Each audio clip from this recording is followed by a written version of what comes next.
ధరణి దరఖాస్తుల పరిశీలన ప్రక్రియను వేగవంతం చేయాలని నిజామాబాద్ కలెక్టర్ రాజీవ్ గాంధీ హనుమంతును ఎమ్మెల్యే సుదర్శన్ రెడ్డి ఆదేశించారు. అర్హులైన ప్రతి రైతుకు ప్రయోజనం చేకూరేలా చొరవ చూపాలని కలెక్టర్ అధికారులకు దిశానిర్దేశం చేశారు. బోధన్ అసెంబ్లీ సెగ్మెంట్ పరిధిలోని ఆయా మండలాలలో ధరణి పెండింగ్ దరఖాస్తులపై ఇరిగేషన్ గెస్ట్ హౌస్ లో కలెక్టర్ సంబంధిత రెవెన్యూ అధికారులతో ఎమ్మెల్యే సమీక్ష నిర్వహించారు.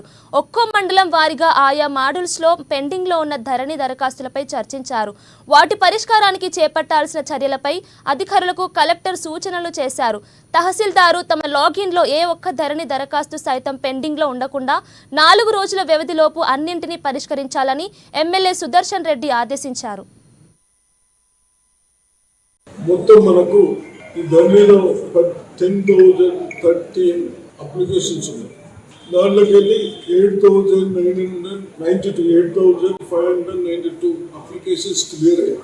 ఇంకా క్లియర్ అయితే 1,421 1421 అప్లికేషన్స్ క్లియర్ అయ్యేలా మన తహసీల్దార్లకు కానీ మన ఆర్డీఓలకు కానీ కన్సల్ట్ అధికారులతో డిస్కషన్ చేసి ఇప్పుడు విత్ ఇన్ 4-5 days ఇవన్నీ క్లియర్ చేయాలని ఆదేశాలు ఇచ్చడం జరిగింది కలెక్టర్ గారు.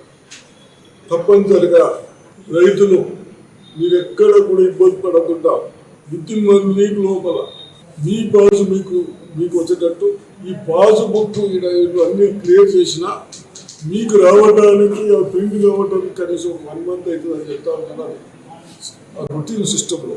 కాకపోతే మీ వర్క్ అయిపోయింది, మీకు 1 month లో పాస్బుక్ వస్తుందని మీకు లెటర్స్ కూడా ఇస్తా ఉన్నారు. బై పోస్ట్లో లెటర్